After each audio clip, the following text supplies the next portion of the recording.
fans, this is Jeff. We're here on Racers Reunion TV on racersreunion.com. Down here at J.B. Day's Riverbend Stock Car Museum in Easley, South Carolina, celebrating Mr. Raymond Parks' 95th birthday. And I got Harold Reeves with me. Harold, how you doing, man? Great, sir. Now, you're going to have to talk into that thing, all right? Great, Jeff. Ah, there we go. That's much better. Now we got sound. Talk to us, man. Tell us about Harold Reeves and what you got. You showing me a picture of this car you got here? Yes, sir. That's a Fireball Roberts replica, 63.5 Ford Galaxy 500. And we built that car in year 05 and 06. And it took us about 19 months, and there were 13 of us working on it.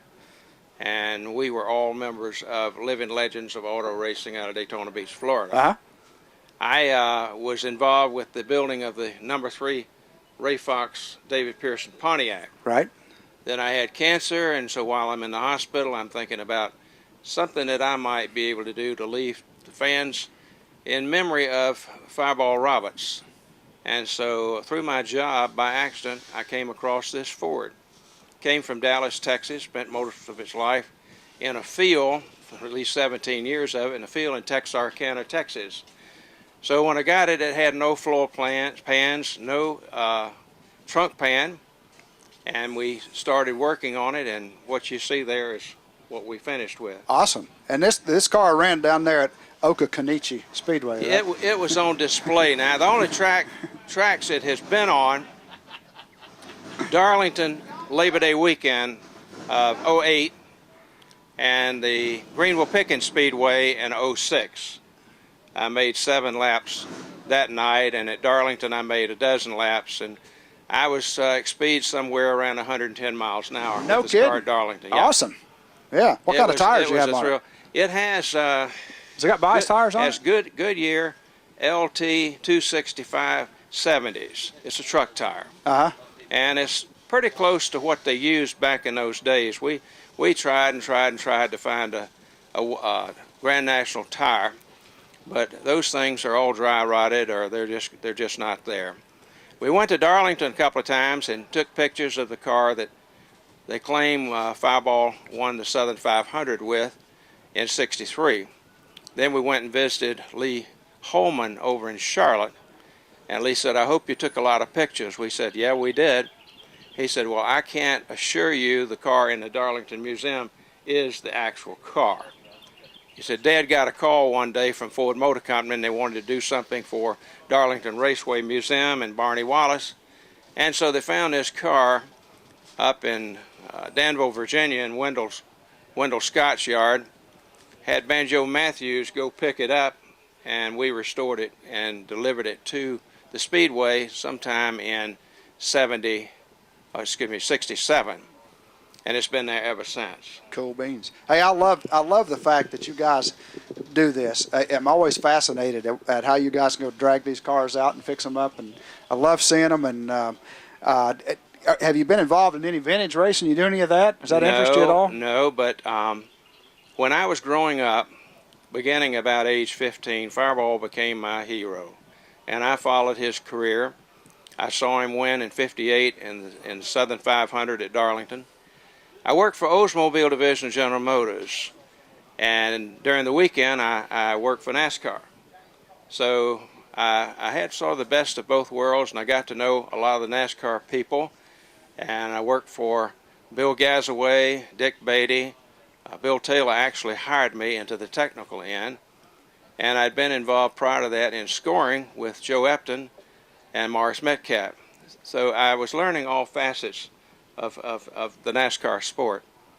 But I always felt like I needed to really get involved in finding this car and taking some of my money and plowing it into the venture.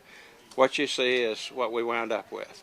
Awesome. Great job. We were in Jacksonville 3 weekends ago, and it just does you so much good. People come up and they say, "Thank you for bringing this car to town today and sharing the car with us." So where are you going with it next?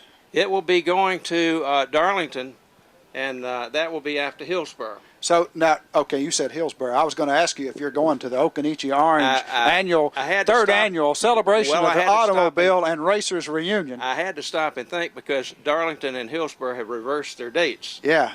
And thank goodness, because it's so hot at Darlington Labor Day weekend, and it should be a pleasant experience in Hillsborough. Yeah, it's going to be just as hot in Hillsborough as it was in Darlington. Yeah. Mentally, we'll think it's cool. Yeah. Well, all right, there you have it. Harold Reeves, the Fireball Roberts, number 22 Ford here. Man, I don't know if we can see that or not, but you're going to have that at Okanichi, yes, at Hillsborough, sir. And then you're going to have it at Darlington. Tell you one other little story. All right, lay it on me. GM had just been cleaning everybody's plow back in the 60s, and Ford Motor Company wanted to just really make an all-out effort. So they, for the 63 model year, and they called it a hack, they copied the convertible-like top of the General Motors cars. And then they came up with a magnificent engine, at that time the largest engine Ford had ever made, the 427, taking a 390 to a 406 and then to a 427. And so they went down to the beach and tested the car a little bit and didn't say anything about it. Came back on the 22nd of February 1963. They won first, second, third, fourth, fifth, and a whole bunch of other places. And that left egg all over GM's face. Well, they weren't satisfied. Ford wanted Fireball Roberts as their driver. So somewhere between the end of the 22nd of February and the 31st of March, they hired Fireball. So they're having a little celebration, and Fireball said, "That's my car." Bob Passano, Jack Passano with Ford said, "That's your car." Fireball said, "I ain't gonna drive a lavender car. No way." Said, "If you want to drive for Holman Moody and Ford Motor Company, that's your ride. Sign here." And thank goodness he did, because he took that car. It was always a different color, but he won 5 races with that car in '63. Didn't win any in '64, and his life was cut short, as you know, World 600 in Charlotte in the '64, and it was a deep purple.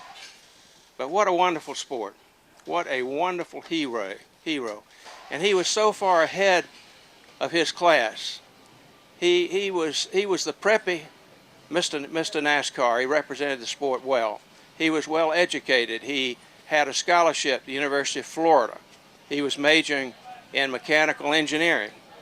And in the end of his sophomore year, he said to the professor one day, he stood up, he said, "I'm out of here. I'm going racing." And that he did, and he did well. And the rest is history. And a nice piece of history, Harold. Hey, thank Jeff, you very much. Thank you. Hey, enjoyed it. Right here, Harold Reeves on Racers Reunion TV. Thank you, sir. Thanks, Harold. Hey, that's good history, man. I appreciate that. Okanichi special. Okanichi.